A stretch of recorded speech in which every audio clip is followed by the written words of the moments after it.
Hi, I'm Laura. Hey, I'm Stefan, and you're listening to Attributed, a podcast library by Dreamdata. The purpose of it is to store and share all the knowledge that we have gathered across Dreamdata employees through our LinkedIn Lives, podcasts, and webinars. The typical topics you'll find here can be stuff like marketing, Sales, B2B ads, operations, social selling maybe. Today is a very exciting topic. I'm going to talk with Katrine from Pixelz about ABM. Katrine is one of the most experienced CMOs I've ever met. And I'm so crazy excited to hear about your IBM journey. Next one I've met, who's very experienced, is Stefan. And he was saying, I'm really looking forward to listening to her talking about ABM. So get ready. Katrine, who are you? Sure. I think, Laura, first of all, I have to say I'm a little bit intimidated that you call this session account-based mastery, because I just leveling expectations here. I'm not exactly sure that's where we're at yet, but we have been working with account-based marketing for a while, and we are failing and trying and optimizing and doing a whole lot of things. So yeah, let's talk about it. But I'm not sure I want to call it mastery. Okay, but especially if we can talk about the mistakes and the learnings, that is what is going to bring us to mastery. Exactly. But Katrine, real quick, Sure. about you and Pixelz. Yeah, so thank you for the introduction, Laura. My name is Katrine. I'm the CMO at Pixelz. I've been with Pixelz for about 2 years now. I run a small distributed marketing team. I think we're 8 people on the marketing team today. Just added another person on Monday. Very exciting. Pixelz, for those of you who don't know Pixelz, I'm not going to go into too much depth about Pixelz. What you should know is that we're empowering photo studio professionals with reliable AI image retouching at scale. So basically what we do, we retouch images for e-com fashion retailers, the likes of Zalando, all the brands at Bestseller, Mango, all these big fashion brands that you probably know if you shop online, which you probably do. So that's our ICP, big e-com fashion retailers. Yeah, and I think for account-based marketing, I think that's what you need to know about Pixelz today. Oh, yeah. So yeah, it's a retouching platform. And basically. a lot of big brands to work with. So it's like a lot to niche on the accounts you're working towards too. So let's define it. What is ABM, account-based marketing? All right. I think all of us probably heard about account-based marketing, right? And I think a lot of us are doing it in a few different ways. I think what's important to understand, just to use an probably overused analogy, but it's all about fishing with a spear instead of fishing with a net, right? Nice. So you could say that more traditional demand gen is like going out there fishing with a net. You're going to get a lot of different fish, right? Like 80% of the fish that you get in that net, you're probably are not really that interesting to you. And you're going to have to spend a lot of time filtering through all the different fish or leads that comes in to find the quality that might be in there, right? Yeah. So that's more traditional demand gen, whereas account-based marketing is like fishing with a spear. When you go out there, you already know that you only go after those big fish that you know are valuable to you, right? And you have defined exactly who they are before you go out there. And you don't have to, of course, you'll have to spend a lot more time and energy like getting those fish, but you won't have to spend a lot of time and energy filtering through the leads that you get in, because you're only going after the big ones that you know that are valuable to you. So basically, to put it into like marketing language, not talk about fish anymore, basically it means to create customized campaigns for the specific target accounts that you know are valuable to you. Okay, but is it for everybody's? Like, should all of the B2B companies be thinking account-based? Of course not. And like I said before, I'm not running a huge marketing team, right? We're 8 people. Yeah. It's pretty much the same in our sales organization. We don't have a very large sales organization, and we target more or less the entire world, right? So we cannot go after everyone. And no, I think ABM for everyone, absolutely not. It's only for the big, or no, not the big, it's only for the B2B companies that are going after very, very large accounts that can actually take some of their resources and some of their budget to go after the accounts that they know will bring a very large amount of value to you, right? So only if you're going after very large accounts, I want to say it's something for you. And of course, large is relative.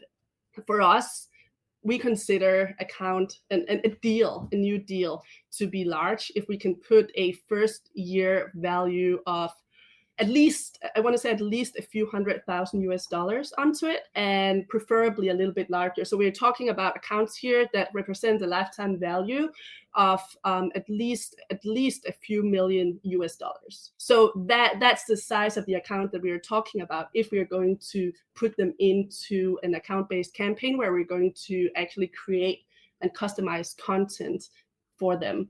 So we're only going after the largest accounts in our sector. It sounds expensive. But in order to go for ABM, then what do you need to know before you actually start? Because you can waste a lot of money. Yeah, I think there's two things that you need to know, right? Well, first of all, you need to understand your ideal customer profile. And when I say understand them and have that defined, it's a matter of who they are, but it's also very much a matter of what is the value that these accounts are actually going to bring you. So you need to have a very good understanding of that. And for us, the amount of images that one of these e-com retailers have is what matters to us, right? So when we evaluate these accounts, we need them to have a minimum of 25,000 images that they need retouched per year. So that's one very important thing to us, right? So that is something that we need to know before we go after them. It's one of our success criteria. So knowing exactly who your ICP is, it's very, very important, and the value they represent to you, of course. And then the second thing is, even if you do know who these accounts are, second thing, you need to get your positioning and your communication. You need to have that very clearly defined and know that positioning speaks to the ICP. If you don't know your ICP well enough, if you're not very, very clear on your positioning and your communication, you will end up spending a lot of time either going after the wrong accounts or talking to those accounts in a language that doesn't speak to them. So I think those are two prerequisites in order to start account-based marketing, that you have those two things very clearly defined, your ideal customer profile and your positioning in the market. So interesting. And we had a chat before we went live that this will be the next topic that we're going to speak with Katrine when autumn hits. So you can also... I could easily spend 30 minutes on how to identify your ICP, how to build those lists, and how to get very, very clear on your positioning. But yeah, we can talk about that another time. Absolutely. And as Stefan is saying in the comments, kind of, it's expensive, but it also depends on what revenue you're bringing in. Sure. It can be less expensive or really, really expensive if it fails. So it's kind of... I think if your lifetime value is big enough, right? It's you can spend a lot of resources on bringing in just one account. Exactly. Let's talk about ABM at Pixelz. Yeah. So how did it start, and kind of walk me through your story? Sure. So like I said before, we have been doing quite different things. Like I said before, I started Pixelz 2 years ago. And when I started, they were already doing quite a few ABM initiatives. But I think back then we were doing... Well, I think there's a few different ways to look at ABM, right? Or at least there's few different ways of dividing your target accounts. So you could either do a one-to-one, where you pick one target account that you want to go after, and you can spend all your resources on that one account. It's got to be a big one, right? You could do one-to-few, where maybe you have a list, and when I say few, maybe you got 5 or you got 10 target accounts on that list, and you're actively going after the account on that list. Or you can do one-to-many. But this is where it gets a little bit more tricky, because what does many mean, right? For some, I think a lot of people will put like hundreds and hundreds of target accounts on a list, and then they call it ABM. My wish list. Yeah. Yes. And I don't really think that counts. I mean, No. of course, you can do a lot of things with those lists. You can upload them to LinkedIn, and you can run campaigns. And you could say that is, of course, it's targeted because you put your lists up there. I'm absolutely not saying that is not a good tactic, that it's not working. I'm just not so sure that we want to call it account based. But from our perspective, when I first started, we did something of I want to say maybe a combination of one to few, one to many approach.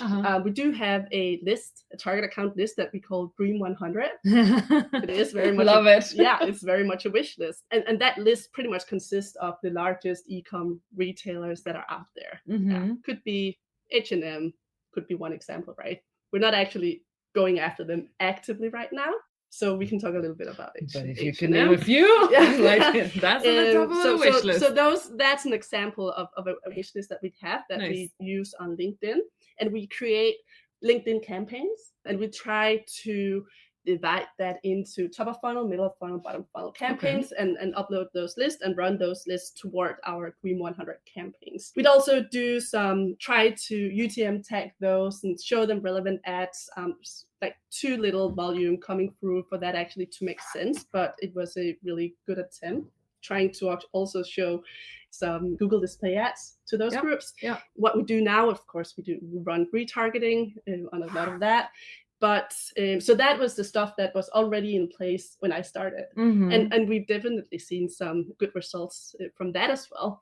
But we can get back to some of that. One of the things that we've done in the past, I want to say 6 months, is realizing that we really want to go much deeper and try to do much more of a one-to-one or just one to a few approach. So that's what we've started doing. And just like very hands-on, like practically, how do we actually do that? Of course, this is not something that we do on the marketing team just by ourselves. I think this is also one of the things that is super important, right? When we talk about account-based, we of course need to agree with our sales team on what are the accounts that we're going after. And much of the time, I mean, this is actually something that comes from the sales team.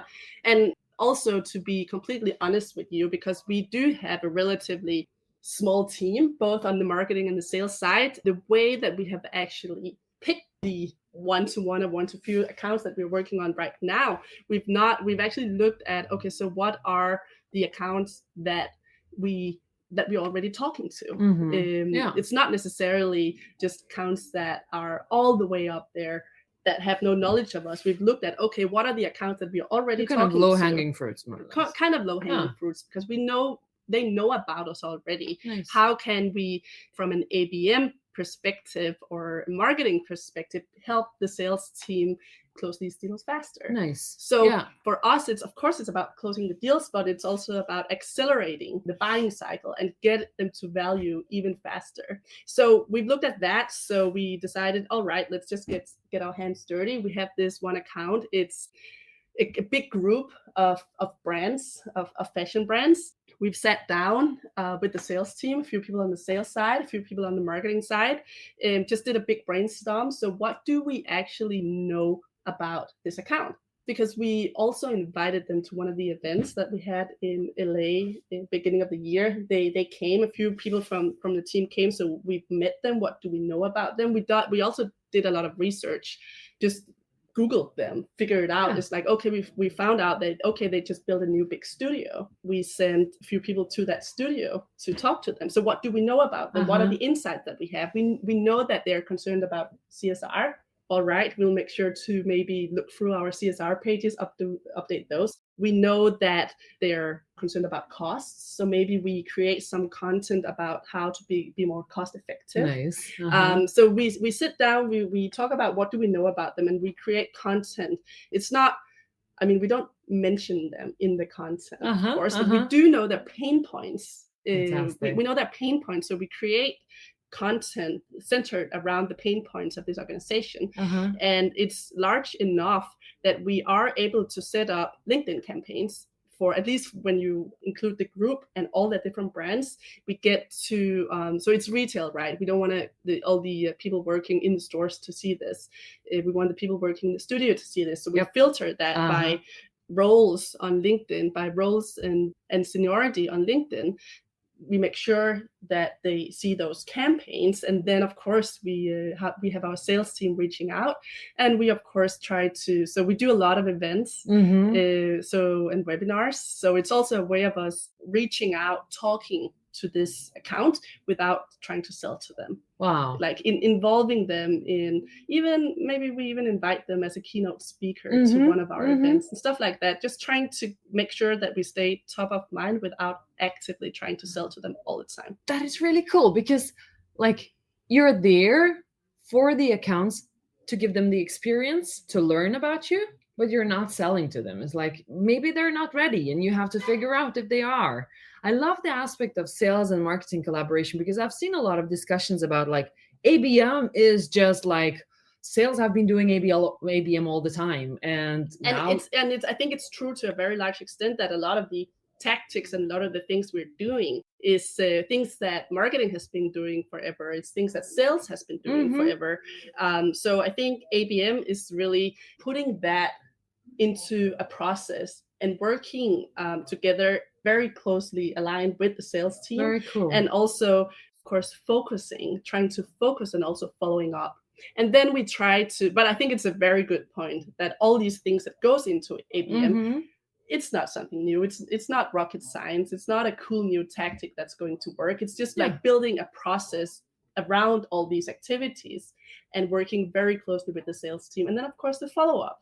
I mean, we've set up notifications in our Slack channels. So every time someone from our target account that we're talking about, they come to the website, if they fill out a form, if they sign up for a webinar, we'll get a Slack notification, or the sales person who is assigned to this account will get that Slack notification. So we know that we're top of mind. This is really cool. And like before, there is a story that Katrine has exactly about that. We're going to dig into that one. But if anybody has questions, please post them over in chat. We will pick them up as well. We've got 10 more minutes. And now it's time for the story about the targeted ones. Sure. So give us the meat. Sure. So this is, I should not take any credit for this, because this happened before I started. Like sales cycles are very long, right? So also, again, list or very large e-com retailer in the US on our target account list do have target account lists that are in HubSpot. There's an integration between HubSpot and Drift. Drift is our chat system. So every time a target account comes to a website, because HubSpot knows it's a target account, then Drift is going to know that it's a target account. So our chat bot on our website will actually come up and say, hi, name of target account. So that happened. The target account started chatting with this bot, but because it's a target account, it's a very, very large retailer, it's top of our list. Our chief growth officer is pinged. Within 2 minutes, he jumps on that chat. So the target account is no longer chatting with a bot, right? He is chatting with a real person. And well, it was a very long sales journey. And of course, there's lots of touch points that come after that. But because we identified, or because Drift identified that it was such an important target account, and because our chief growth officer were pinged right away and was like on him right away. Nice. I think about a year and a half after that, of course, we flew there, took them out. I mean, we did all kinds of things, right? There was a little pandemic that came in the way of closing that deal. But that was one of the first touch points, right? And that was very much because they were on our target account list that he was able to jump on that chat immediately. So cool. And that's where we're kind of binding in technology to it as well. Because target lists are nice, like a wish list or stuff. But let's talk a little bit about the measures. So when should you expect results of ABM? Never. Like when you close the account. Yeah, and that's another very good point. It's a long-term game play, right? And that is where Dreamdata comes into play, right? Dreamdata is going to tell us exactly like how many days from the first touch to value. And for some of our target accounts, to be fair, it took a year or more to actually close them. But it was they're also some of our largest customer today. So I think just from looking at the value that it took to close them, it was absolutely worth it. And I mean, that's also very much what we're trying to do with ABM. Like I said before, it's trying to accelerate and trying to speed up the sales cycles, really. Absolutely. Yeah. And a year is not that much. If you're able to close an ABM, like targeted account that can bring you over $1 million of lifetime value, well, that's really worth it. Because I remember from the benchmarks that we just released, it's like the average customer journey from first touch to new business for B2Bs is like just a little bit above 200 days. Yeah. So a year is nice. We want more of this. Yes, please. Exactly. Okay. And for you, when you're measuring ABM campaigns at Pixelz, what kind of measures are you looking at besides the customer journey length? How do you measure? Right. I mean, of course, the closed sale. And when we are working with like one-to-one or one-to-few, I mean, it's actually really not that hard to measure, right? Yeah. Because something that, I mean, we have bi-weekly meetings where we talk about the different accounts and was there any progress, what happened. And for these very, very big whales, I mean, we'll talk about them a lot. So it's not like we need like a fancy technology to understand what happens. I mean, it's something that a lot of us keep a very close eye on. Nice. Very nice. But I mean, I guess you could say that also other touch points like inviting them to events, getting them to webinars, all of that is also, of course, a very good measure of success. Just the fact that we are able to stay top of mind, even though a deal hasn't been closed yet, right? Yeah. Very, very cool. Let's talk a little bit about the failures. That's another thing that we like to talk about. So when testing ABM at Pixelz, what do you wish you knew better back then than you know now?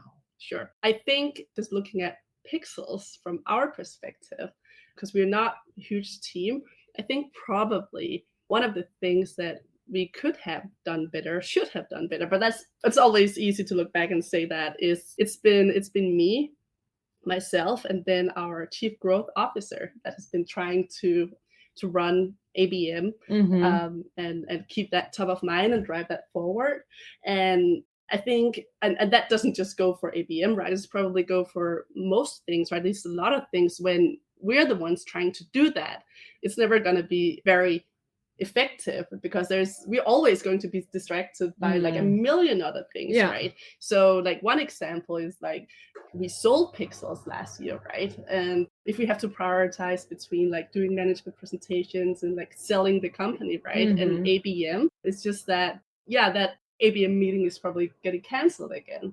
So again, it doesn't just go for ABM, but I think a learning from me has been that myself trying to drive initiatives like this is not great. So now I'm very excited that we've hired someone on the marketing side of things, so nice. Who will be, she's our new marketing experience lead, and she will be spearheading and making sure that we actually drive ABM forward. And now we also got someone on the sales side who will be responsible. So I think that is one learning. If we really want to do this effectively, we need experts on the team that are not distracted by a lot of other things. Yeah, like focus.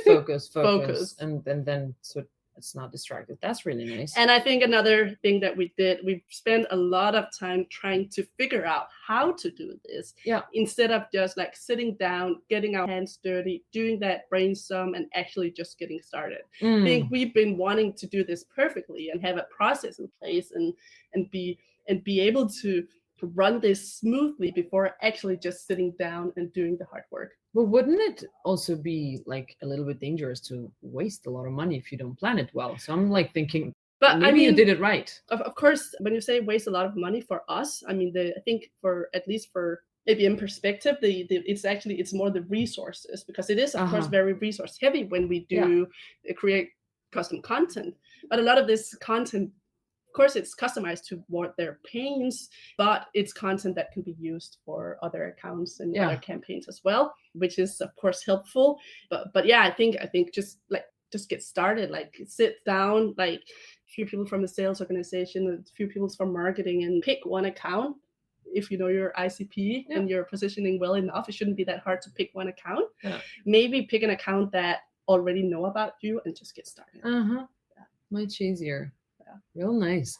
I can see that we've got some questions, and I can see that Stefan is sharing for Steve's question. So we're picking it up and then going to read it out loud. Do you have an outbound component to your ABM program? We do have an outbound component, but that outbound component is helping us reach out about events. We don't do a lot of just cold sales from an outbound perspective. When we do reach out and it's like cold LinkedIn or cold email, it's usually with invitations to events or invitations for webinars and content. So it's not, I don't want to say it's like it's not hardcore sales outbound. Absolutely. Yeah, because we hear that a lot. It's like ABM is the outbound that people used to do in sales before, and it still works. So it possibly also depends on the company. Sure, but that's also about the messaging, the communication that we're pushing out through outbound. Yeah. Very nice. And I can see that Janus has a very interesting question as well. What risk do you see of ABM becoming a bit too much like a stalker? And how do we avoid that? Sure, that's a very good question. I think it's very much about being on point with your positioning and your communication and your messaging. Because if you make sure that your messaging is relevant and it resonates, I don't think you're going to be considered a stalker. But of course, I mean, we don't put the name of the target account in our ads. We don't follow them around like that. One thing I'd love to do though would be, especially in the US, right? Buy like a huge outdoor billboard like in front of the headquarters of one of these companies, right? And if you have like a little bit of a humorous approach to that, I think you can get away with that. I'd love to do that. It's something we haven't done, but it's something we talked about. That's really cool. Yeah. And also, of course, on LinkedIn, stuff like that, you can target a one-to-one. You have to have at least 300 people in that target audience, right? Yeah. And you can, of course, we look at things like frequency and stuff like that. So. Nice. Yeah. Stefan has another question. How do you balance between selling to and giving value to the accounts that you've selected? Ooh. Positioning. Hard question from, is that Stefan? Like, to the end of it. I mean, that's a very good question. I think I don't even know how to answer that. I should have put more thought into that. That's all right. I think, I mean, we do see that. I mean, just trying to sell and sell and sell. I mean, they'll stop responding, right? But if we invite them to an event, if we brush their ego by asking if they want to be a keynote, if we bring them onto a webinar, they'll respond and they'll get to know us. And all of a sudden, there's a much more of a human element in the sales as well, right? And I think that's key. But I think it's very much going back to like how sales are doing it as well. Because okay, I'm a salesperson and I'm constantly going after, okay, you're an ICP. I want to sell to you, but this is like me, sell to you. But if I'm trying to find the ways to start the conversation with a person, possibly not even like bringing too much value, but just to start a conversation. And then later finding out, just like you did with the other client, what is it that they value? What is it that we can bring of value? And then at a point, you have to pop a question. It's like, should we meet? Relevant? Or should we just stop all this? Yeah. And then kind of it becomes more of a conversation, possibly, I would guess. All right. We've got one more. Last one. And then we're going to stop this. How to make sure you stand out when so many other B2B companies are also doing ABM to the same accounts? Ooh, that's a good one. I think I'm a little bit lucky there because we're in an industry where that is not actually the case. We're in an industry where we are trying very hard to position ourselves as thought leaders. There is no one else. I think we are very privileged in the sense that there is no one else doing events for this target group. So I think we are very privileged in the way that we get to own this niche of what we do and let these events of bringing the community together. So I don't have a great answer for you. I mean, I think if I were selling to if I were selling to CMOs, I mean, that would obviously be much harder. Yeah. But I think a great way of standing out is the human aspects, right? Yeah. Such as social selling. And again, I'm going to have to revert back to it's the communication, it's the positioning, it's knowing your target group and what they care about. And then again, I think a lot of companies are making the mistake of not narrowing their ICP down enough, having like a very, very broad ICP, trying to target everyone.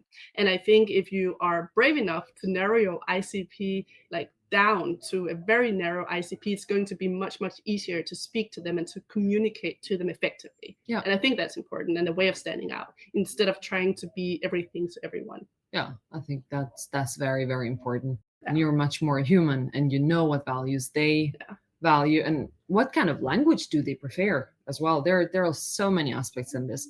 Great. Thank you so much, everybody, for today's session. Thank you for engaging. If you have any questions, even if you don't, connect with Katrine. Everything she's posting on LinkedIn is like, okay, I'm exaggerating. It sounds like I am all the time, but what you're writing on LinkedIn is always so like well thought through. It's not just like a message that comes out every single day for something short, but it's really, really cool. So go follow Katrine. You're not going to regret this. Thank you, Laura.